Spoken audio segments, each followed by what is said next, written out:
بسم اللہ الرحمن الرحیم۔ نبی محتشم صلی اللہ علیہ وسلم فرماتے ہیں کہ نزول وحی سے قبل اجرت پر بکریاں چرایا کرتا تھا۔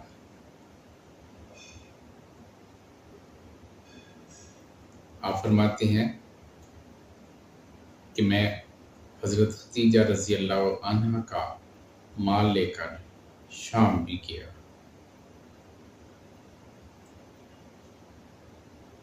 حضرت ابو ہریرہ رضی اللہ عنہ سے روایت ہے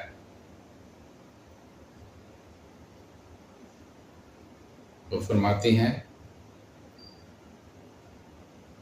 کہ نبی محتشم صلی اللہ علیہ وآلہ وسلم نے فرمایا، اللہ رب العزت نے جو بھی نبی مابعوث فرمایا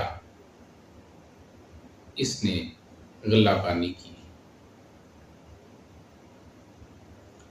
صحابہ کرام رضوان اللہ اجمعین نے آپ سے سوال کیا، کیا آپ صلی اللہ علیہ وسلم نے بھی؟ آپ صلی اللہ علیہ وسلم نے فرمایا، ہاں، میں قرارید پر اہل مکہ کی بکریاں چرایا کرتا تھا۔ ابن ماجہ سے نقل کر رہا ہوں۔ ام المومنین حضرت عائشہ صدیقہ رضی اللہ عنہا سے روایت ہے کہ حضور شفیع المذنبین صلی اللہ علیہ وسلم نے بنو ذیل سے اجرت سے کام کروایا۔ حضور اکرم صلی اللہ علیہ وسلم نے خیبر سے کھجوروں اور کھیتی کے نصف پیداوار پر معاملہ کیا۔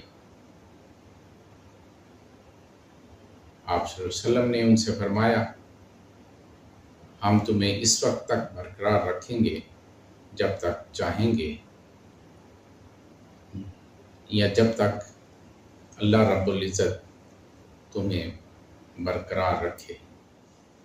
وہ وہیں قرار پذیر رہے حتیٰ کہ حضرت عمر فاروق رضی اللہ عنہ نے انہیں جلا وطن کر دیا۔ حضرت صفوان بن امیہ رضی اللہ عنہ سے روایت ہے کہ غزوہ حنین کے روز آپ صلی اللہ علیہ وسلم نے ان سے زریں ادھار لیں۔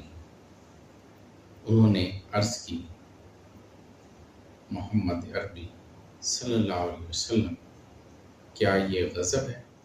آپ صلی اللہ علیہ وسلم نے فرمایا، نہیں، یہ آرائتن ہے اور ہم ان کے ضامن ہیں۔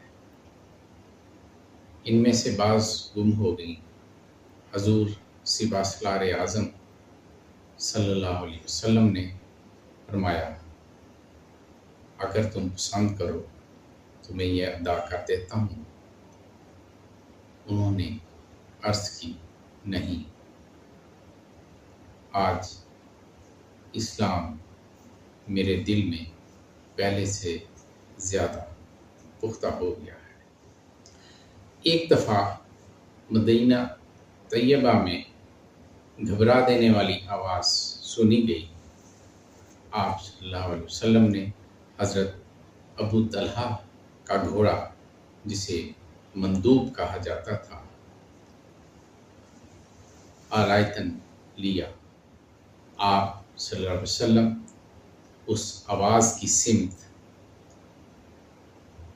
اکیلے ہی گئے اور کچھ دیر کے بعد واپس آئے۔ آپ صلی اللہ علیہ وسلم نے فرمایا، ہم نے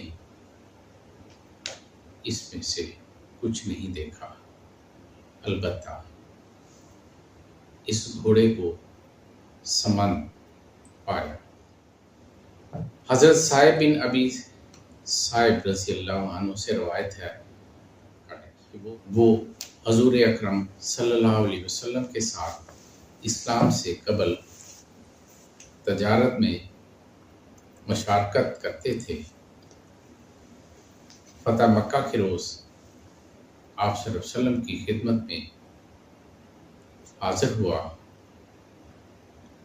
آپ صلی اللہ علیہ وسلم نے فرمایا میرے بھائی اور شریک کو خوش آمدید، جو نہ دھوکہ کرتا تھا نہ ہی شک کرتا تھا۔ حضرت سعد بن ابی وقاص رضی اللہ عنہ سے روایت ہے، وہ فرماتے ہیں کہ میں نبی کریم صلی اللہ علیہ وسلم کے ہمراہ چل رہا تھا، آپ صلی اللہ علیہ وسلم کو 2 کھجوریں ہدیہ ہوئی۔ آپ صلی اللہ علیہ وسلم نے ایک کھجور خود رکھ لی اور دوسری کھجور مجھے عطا کر دی۔ وما توفیقی الا باللہ۔